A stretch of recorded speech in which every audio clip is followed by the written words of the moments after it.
Hi, this doctor நம்ம இன்னைக்கு என்ன பார்க்க போறோம் அப்படின்னு பார்த்தீங்கன்னா, கவுட்ன்ற ஒரு இன்ஃப்ளமேட்டரி கண்டிஷன் பத்தி பார்க்கலாம்.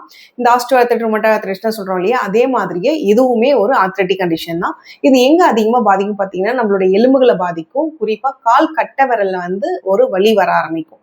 இதுதான் கவுட்டுக்கான சிம்டமே. கால் கட்டை விரல்ல பாதிக்கிறது தான் மெயின் சிம்டம். அண்ட் இது உங்களுக்கு எதனால இந்த பெயின் வருது அப்படின்னு பார்த்தீங்கன்னா, நம்ம பிளட்ல யூரிக் ஆசிட் லெவல் அதிகமா இருக்கிறதுனால தான் இந்த வலி வர ஆரம்பிக்குது. இந்த யூரிக் ஆசிட் நம்ம சாப்பிட்ற சாப்பாட்டாலேயுமே அதிகமா ஆகலாம். இல்லையா நம்மளுடைய கிட்னி ஃபங்க்ஷன் சரியா ப்ராப்பரா ஆகல. போதுமான யூரிக் ஆசிட் நம்ம பிளட்ல இருக்கு. பட் அதை எக்ஸ்கிரீஷன் சரியா ப்ராப்பரா பண்ண முடியல கிட்னியால அப்படின்னாலும் இந்த யூரிக் ஆசிட் லெவல் பிளட்ல அதிகமா காட்டலாம். ஸோ 2 காரணங்களால இந்த யூரிக் ஆசிட் லெவல் அதிகமா காட்ட ஆரம்பிக்கும். இந்த யூரிக் ஆசிடை நம்ம சாப்பாட்டு மூலயமா எப்படி இன்க்ரீஸ் ஆகாம பார்த்துக்கலாம் அப்படின்னு பார்த்தீங்கன்னா, அதிகமான புரதச்சத்து, அதாவது புரோட்டீன் இருக்கு இல்லையா, அந்த ஃபுட்டு அதிகமாக எடுக்கிறத கொஞ்சம் லிமிட் பண்ணிக்கோங்க. யூரிக் ஆசிட் லெவல் நமக்கு அதிகமாக காட்டுது அப்படின்னா அதை கொஞ்சம் கம்மி பண்ணிக்கிறது ரொம்ப நல்லது. சில ஃபிஷ்மே அந்த மாதிரி இருக்கு, மீட் இருக்கு, அதெல்லாம் கம்மி பண்ணிக்கோங்க. அண்ட் சில பேருக்கு இந்த டயபெட்டிக் பேஷண்ட் இருக்காங்க இல்லையா, அவங்களுக்கு இல்லை பிபி பேஷண்ட் இருக்காங்க இல்லையா, அவங்க எடுக்க சில மெடிசனால கூட இந்த கவுட் வர ஆரம்பிக்கலாம்.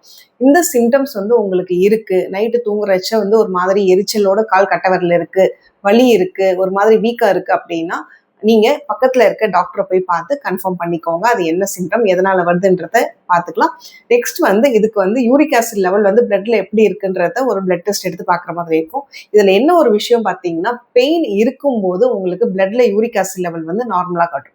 அதனால நமக்கு கவுட் இல்லை அப்படின்னு முடிவு பண்ண முடியாது. பெயின் கம்மியா இருக்கும்போது, பெயின் இல்லாத நேரத்துல நீங்க பிளட் டெஸ்ட் எடுத்து பார்த்தீங்கன்னா உங்களுக்கு அப்போ யூரிக் ஆசிட் லெவல் அதிகமா காட்ட ஆரம்பிக்கும்.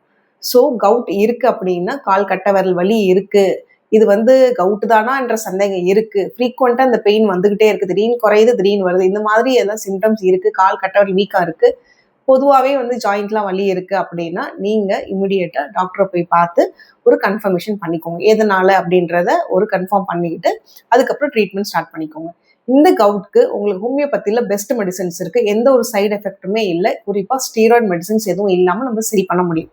ஸோ இந்த கவுட் சிம்டம்ஸ் உங்களுக்கு இருக்க மாதிரி இருக்குன்னா ஹோமியோபதி டாக்டரை பார்த்து அதுக்கு ப்ராப்பர் மெடிகேஷன் எடுத்துக்கோங்க. தேங்க்யூ.